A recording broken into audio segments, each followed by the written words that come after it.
সেই যে ইয়াজউদ্দিন সাহেব তিনি সেই বেগম খালেদা জিয়ার প্রতিনিধি তাকে গাড়ির মধ্যে হাত চেপে ধরলেন। হাত চেপে ধরে তিনি বললেন যে, "ভাই, আপনার কাছে একটা অনুরোধ। বাংলা লিংক চালু হলে আমাকে কিন্তু ২ টো সিম আপনাকে ব্যবস্থা করে দিতে হবে।" তো সেই লোক নিজে, নিজে চিন্তা করেন এবং তার পরবর্তী একজন ঘনিষ্ঠ বন্ধুকে তিনি বললেন যে, "হায়, হায়! এও কি সম্ভব? এই লোক একটু পরে রাষ্ট্রপতি হবে, আর সে আমার কাছে বাংলা লিংকে ২ টো সিম চাচ্ছে।" আমরা শৈশবে একটি প্রবাদ বাক্য পড়তাম। মহান আল্লাহ রাব্বুল আলামিন তাদেরকে সাহায্য করেন যারা নিজেদেরকে সাহায্য করেন। এই প্রবাদ বাক্যটি ইংরেজিতে। এখন এই যে নিজেকে সাহায্য করা বলতে মানুষের পরিশ্রম করা, অন্বেষণ করা কোনো কিছুর, এবং সে যে মানুষ, সেই মানুষের স্তর অনুযায়ী স্থানকাল পাত্র ভেদে তাকে নিজস্ব মর্যাদা নিয়ে চলতে ফিরতে হবে। কোনো অবস্থাতেই ৳২ মানুষ হয়ে ৳২,০০০ ভাবসাব দেখানো যাবে না। আবার ৳২,০০০ মানুষ প্রয়োজনের তাগিদে ৳২ মানুষে রূপান্তরিত হওয়া যাবে না। এখানে আরবিতে একটি শব্দ আছে রিজ্জা, খৌফ এবং রিজ্জা। মানে আপনি কোনো অবস্থাতেই অহংকারী হতে পারবেন না, আবার অবদমিত হতে পারবেন না, নিজেকে একেবারে হীনমন্য ভাবতে পারবেন না। আর আপনি যখন আপনার এই মানবিক সত্তাকে হারিয়ে ফেলেন, অর্থাৎ খুব অহংকারী হয়ে পড়েন অথবা নিজেকে খুব ছোট মনে করেন, তখন আপনার জন্য সমস্ত রহমত এবং বরকতের দরজা বন্ধ হয়ে যায়। আমি অনেক মানুষকে দেখেছি ভিক্ষার জন্য খুব কান্নাকাটি করে। এই রাস্তাঘাটে আমি দাঁড়িয়ে, দাঁড়িয়ে অনেক সময় লক্ষ্য করেছি। ছং করে, ভং করে, তারপরে "আপনাদেরকে দয়া হবে না, আমাকে ২ টো টাকা দেন।" তো এরকম মানুষ তারপরে যারা গাড়ির সামনে এসে দরজায় টোক্কা দেন, বেশিরভাগ ক্ষেত্রে মানুষ বিরক্ত হয় এবং এরা বেশি ভিক্ষা একটা পায় না। কিন্তু অনেক লোক দেখা যাচ্ছে যে শুধুমাত্র নীরবে বসে আছে, অন্ধ, অথবা এমনি বৃদ্ধ একজন মানুষ এক কর্নারে বসে আছে। তো সে কোনো শব্দ করছে না, কোরআন শরীফ পড়ছে না, আল্লাহ বিল্লাহ করছে না, প্রার্থনা নাই, কিছু না, সে চুপচাপ বসে আছে, এমন ক্ষেত্র বিশেষে হাতও পাচ্ছে না। তো অন্যান্য মানুষ যারা আছে তারা হয়তো, যারা ছং ভং করে, তাদেরকে ৳১ দিচ্ছে, ৳২ দিচ্ছে, ৳৫ দিচ্ছে। কিন্তু ওই যে একটা লোক, সে দেখা গেল যে হঠাৎ করে এমন এক লোকের দৃষ্টি আকর্ষণ করলো, সে ৳১০০ একটা নোট দিয়ে গেল বা ৳৫০০ একটা নোট দিয়ে গেল। এটা হলো রিজিক। এই রিজিক একজন ভিক্ষুকের ক্ষেত্রে আমি দেখেছি। একই ক্ষেত্রে ব্যবসা-বাণিজ্য, রাষ্ট্র ক্ষমতা, মন্ত্রী এমপি হওয়া, গত সেই ৮৬ সন থেকে 1986 থেকে সাংবাদিক হিসেবে, রাজনীতিবিদ হিসেবে, সমাজের একজন ব্যবসায়ী হিসেবে, ধনিক সম্প্রদায়ের একজন প্রতিনিধি হিসেবে এই সমাজকে তো দেখেছি। এই বাংলাদেশে এমন কোনো ধনী নেই আ যাদের সঙ্গে, খুব বড় পর্যায়ের ধনী, যাদের সঙ্গে এক টেবিলের বসা হয়নি। অথবা যাদের সঙ্গে বসা হয়নি তারা কেউ বলতে পারবে না যে মিস্টার রনি আমাদের চাইতে কোনো অংশে দরিদ্র আছেন। এমন কোনো রাজনীতিবিদ নেই।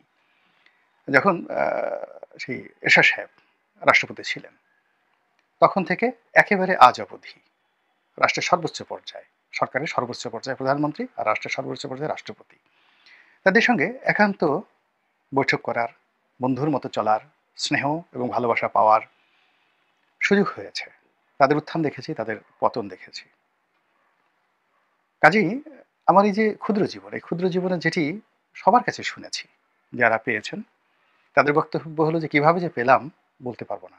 মন্ত্রী হওয়ার পর, এমপি হওয়ার পর, রাষ্ট্রপতি হওয়ার পর সবারই প্রত্যাশা ছিল যে আ এ কি হলো? এটা তো আমি আশা করিনি। আবার যখন তাদের পতন হলো, তখন কিভাবে যে পতন হলো সেটি আ তারা নিজেরও টের পাননি। এবং এগুলো কিভাবে ঘটে যায় সেটা ছোট্ট উদাহরণ দেই। ইয়াজউদ্দিন সাহেবকে রাষ্ট্রপতি বানানো হবে। রাষ্ট্রপতি বানানো হবে, ইয়াজউদ্দিন সাহেব নেই, কিন্তু এই ঘটনার যে ২য় ব্যক্তি তিনি জীবিত আছেন। তো যেহেতু তার সঙ্গে আমার এই বিষয়টি নিয়ে কখনো আমি আজকে বলব এরকম অনুমতি নিইনি, এজন্য তার নামটি আমি বললাম না। কিন্তু ঘটনা সত্য। তিনি বেগম খালেদা জিয়ার একজন ব্যক্তিগত কর্মকর্তা ছিলেন। তো তিনি সিদ্ধান্ত নিলেন, বেগম জিয়া সিদ্ধান্ত নিলেন যে তিনি ডক্টর ইয়াজউদ্দিন আহমেদকে রাষ্ট্রপতি বানাবেন। তো তিনি তার সেই বিশ্বস্ত লোককে বললেন যে, "যাও, তাকে নিয়ে আসো গাড়িতে করে।" তো ঢাকা বিশ্ববিদ্যালয় থেকে তাকে গাড়িতে করে সেই ভদ্রলোক নিয়ে আসছে। ইয়াজউদ্দিন সাহেব তখনও জানেন না যে তিনি দেশের রাষ্ট্রপতি হতে যাচ্ছেন।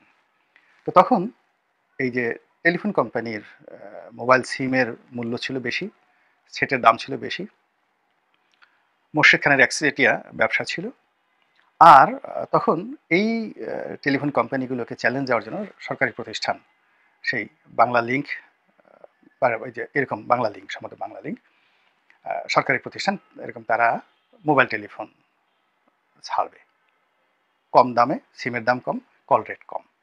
তো কথাবার্তা হচ্ছিল এবং সবাই স্বপ্ন দেখছিল যে আগামী দিনে তারা বাংলা লিংকের একটা সিম যদি পায় তাহলে নিজেকে খুব সৌভাগ্যবান মনে করবে।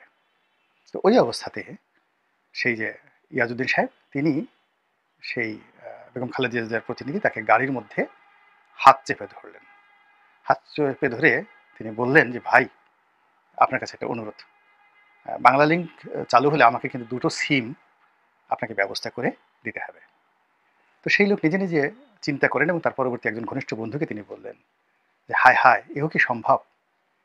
এই লোক একটু পরে রাষ্ট্রপতি হবে আর সে আমার কাছে বাংলা লিংকের দুটো সিম চাচ্ছে। বঙ্গবন্ধুর জমানাতে এরকম একজন রাষ্ট্রপতি ছিলেন, মোহাম্মদুল্লাহ। অনেক এরকম কাহিনীর আছে।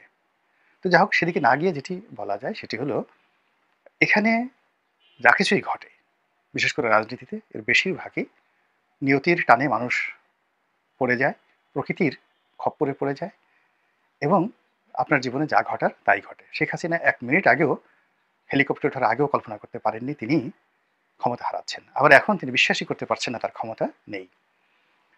ডক্টর মোহাম্মদ ইউনূস ক্ষমতার মসনদে বসা পূর্ব মুহূর্ত পর্যন্ত কল্পনাই করতে পারেনি পৃথিবীতে এরকম একটা ঘটনা ঘটতে পারে এবং এখনও তিনি আত্মস্থ হতে পারেননি। তো সেই অবস্থাতে আগামী দিনের যে রাজনৈতিক ক্ষমতা, সেই রাজনৈতিক ক্ষমতা কার ভাগ্যে আছে, কোন দলের ভাগ্যে আছে, আমরা এখনো পর্যন্ত জানি না।